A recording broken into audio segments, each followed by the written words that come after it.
Monday morning, I loaded up the bike and I started the trail that goes along the Danube River from Vienna to Passau. It was amazing. This is exciting. I'm like nervous. Yeah, just biking through a beautiful European city.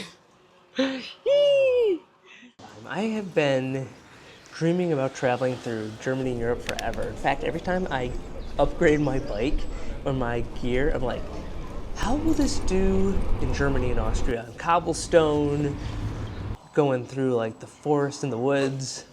Little breakfast. Okay, there's the Danube River, baby. I'm so excited to be leaving a big city and going through the countryside of Austria. I like a big city a little bit for like some fun shenanigans, but I'm in my heart like a small city, little village, kind of rural area person in the woods. Leaving Vienna, you just cross over this bridge that goes over the Danube River and you're on the trail. And this trail takes you all the way through Austria up to Passau and then into Germany. It's part of Velo 6. I have a few concerns. One is I've had just kind of a knee issue for like the last few weeks. I just don't want to mess it up day one. I've got a 60-mile day today. And then I think the other days are like 50, a little easier. The other concern is the last like 4 nights and through the weekend, because I taught improv here on the weekend, I got 4 to 3.5 hours of sleep a night. I just couldn't sleep. Luckily, last night, I slept for 8 hours. So I'm just gonna do what I can do, and I'm gonna have fun, and it's all gonna be a really great adventure. Also, there's a storm in brewing tonight, and I think tomorrow morning. We'll see. It's nice right now. 30 miles in, and it's time to get some food. This is the first cute little city en route, Tullin, and it's about halfway through where I'm going. Look at this little cute bridge. Just gotta cross the Danube here. At this point, I had a crazy big decision to make. Tullin had a campground, and Tullin was the last opportunity for me to find camping before I would have to go another 30 miles and find camping again. And I was like, you know what? If I get behind 30 miles today, then I have to reschedule all my campsites for the rest of the week. And I'm like, I don't want to do that. So I decided I can do it, I can push. And then I realized I never called this campsite or got any confirmation about what time I needed to arrive at.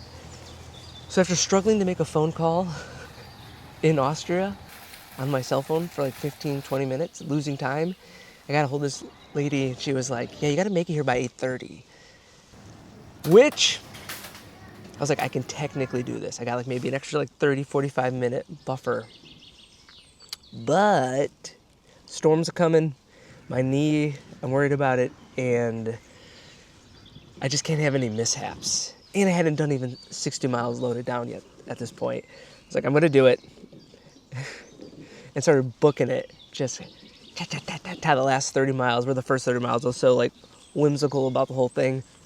This bag is stuffed full of electrolyte water and slammed another drink with protein drink. Okie dokie, so the rain is here. I just battened down the hatches and put away the nicer camera and made sure some of the electronics were covered. I guess my worry is how much this slows me down or complicates getting to the campsite on time if I gotta put on rain pants and deal with that whole shenanigan.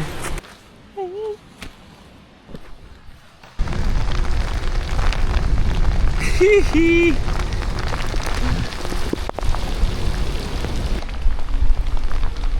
I have an hour and 38 minutes to get there. It's saying 12 miles. Also, do I have 5 minutes to let this kind of like maybe move through?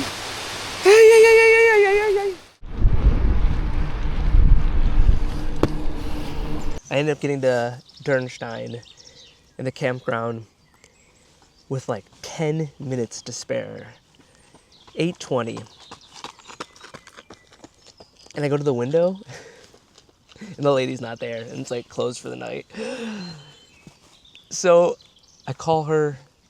I tried to speak with her in my broken German and she told me that she left me a key, which I just barely understood, in this drawer outside.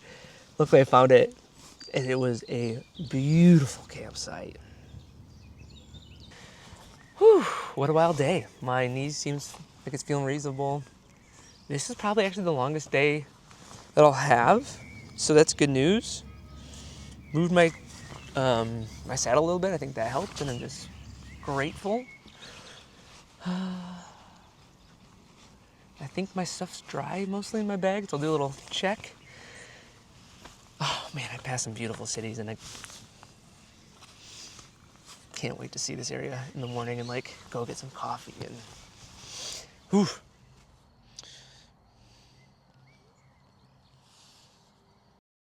Today's day 2 of biking across Austria.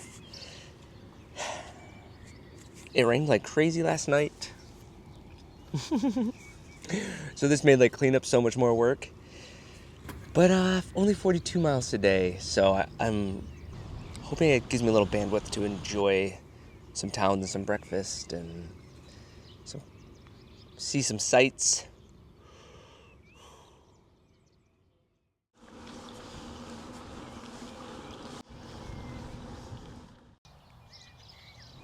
I'm gonna go get some Austrian breakfast. Hopefully coffee too. Okay, that was a bust. They don't open till 2. You can't rely on Google to tell you these opening times for these places. So I should eat some sugar in the meantime. Never trust German stores to be open. Don't ever rely on it. It's nice if they are, but they open at their own whimsy. Not my ideal start to the morning, but then found a cute little stand along the way that was set up pretty much for cyclists.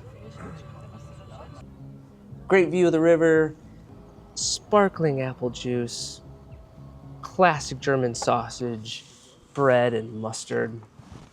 Accidentally ate a bunch of horseradishes thinking it was just a little bit of sauerkraut.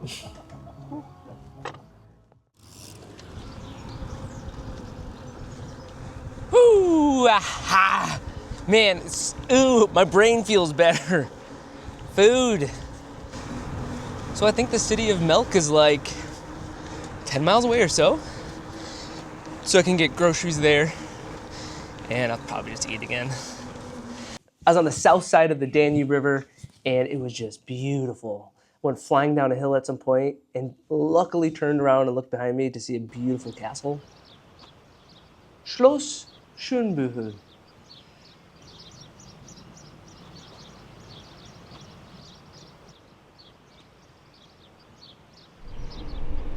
Got to Melk and Melk is pretty. Biked into those cobblestone streets. I just love the way this bike just gobbles up cobblestones. It's like the perfect amount of suspension specifically for cobblestone. Hi, Lodi.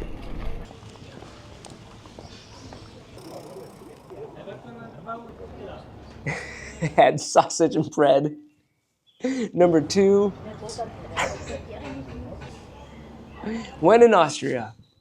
I made a little mistake at this point because I told myself I was gonna get food when I was there. I don't know what gets into me. Like, these are big mistakes. It's like running out of gasoline on the highway. Headed out to cross the river. Used Google as a shortcut. Not great, Google, not great. Google failed me quite a bit in Austria. All right, Google. Google took me this way. My problem is I don't know when I have to be on one side of the river and the other. I know I made some adjustments to the map. All right, well, I was gonna go over that bridge, but Google sent me this way. I'm afraid that maybe I messed with the map a little bit too much. All right, I gotta stop talking because I gotta get there. I'm gonna get in after dark for sure. I need to do some bushwhacking. And got back to the bridge. By the time I got to the other side of the bridge, I was like, uh-oh, I don't have enough food on my bike to probably make it to where I need to go today, all 47 miles. Okay. I have to ration my calories. I've got I want to say 400 calories of food with me. And I think all the grocery stores are going to be closed. Luckily, 30 minutes away, there was a gas station that was still open for another 45 minutes, of course. So I booked it over there. They had next to no selection of things, like one little basket full of some loose bread rolls, like weird sweet crackers. It felt like when you see grocery stores in old world, Soviet Union stores, and they just have a few things and they're setting it out to make it look like there's more than there is. That's what that gas station felt like. Do I feel lucky that I was able to buy some food? Probably my last opportunity to get food tonight. Tried to take a shortcut. Wasn't a shortcut. Climbing up a big hill. Actually, walking up a big hill. Hello! This is the hill. This is the field. I hope this makes sense. Whew. This seems to be my MO on bikepacking trips, that I kind of toot around earlier in the day and then need to go later at night because of it. It puts a little pressure on things because of food and, services not being available potentially. Makes solving for little problems a little bit more scary, especially when you're in a different country. 2 miles away, this is so beautiful and special. Unstinking real, y'all. Pulled into grind at the end of the night. Had day 2 in the books, 47 miles. Knee felt good.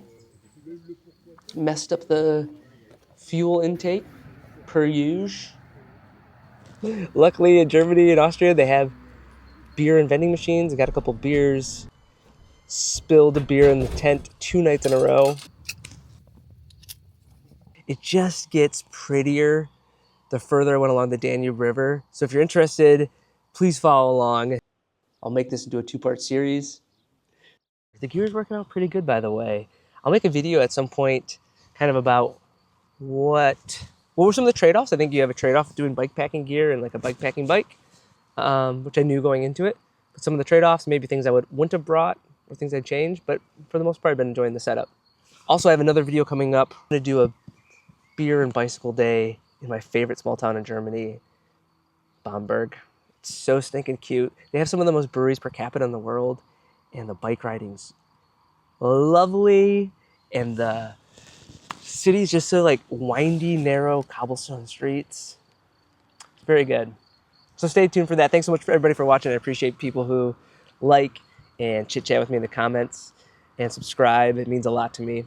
Yeah, let me know if there's anything you'd like to see that I'm not showing on some of these trips, or aspects that you would be a little bit more interested in. I want these to be fun and have value for, obviously, the audience I'm making them for, which is you guys. So appreciate you watching, and always appreciate the people who are regulars and chit-chatting in the comments. It's fun. Thanks!